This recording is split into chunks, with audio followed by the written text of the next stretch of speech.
In this chapter, we are going to cover how to create two-dimensional, multi-view drawings based on 3D parts and assemblies.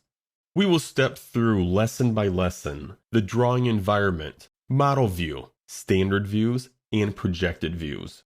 We will also cover auxiliary and section views. Now let's take a look at the drawing we see on the screen.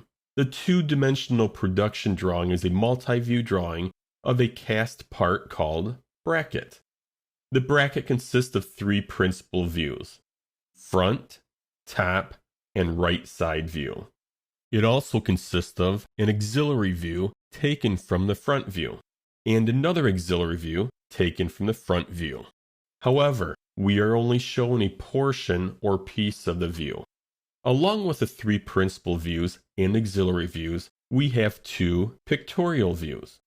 Note how the pictorial views are shaded with edges visible. Also note that some views have hidden line types while other views do not. All of these views, along with their unique settings, are easy to create in the SOLIDWORKS drawing environment.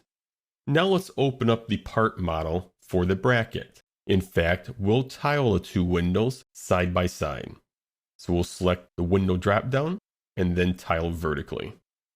I am going to close the Feature Manager tree so we can get a better view of the drawing sheet.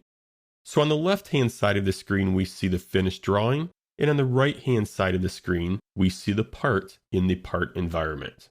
One thing to note is when you are creating parts, we can make a change in part mode, and it will be reflected in the drawing sheet. It will also be reflected in the assembly. We can also make changes in the assembly or the drawing environment to a part, for example this bracket, and those changes will be reflected in the other environments.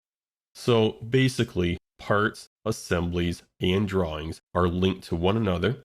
We can make changes in any one of those environments, and it will appear or be reflected in the other environments.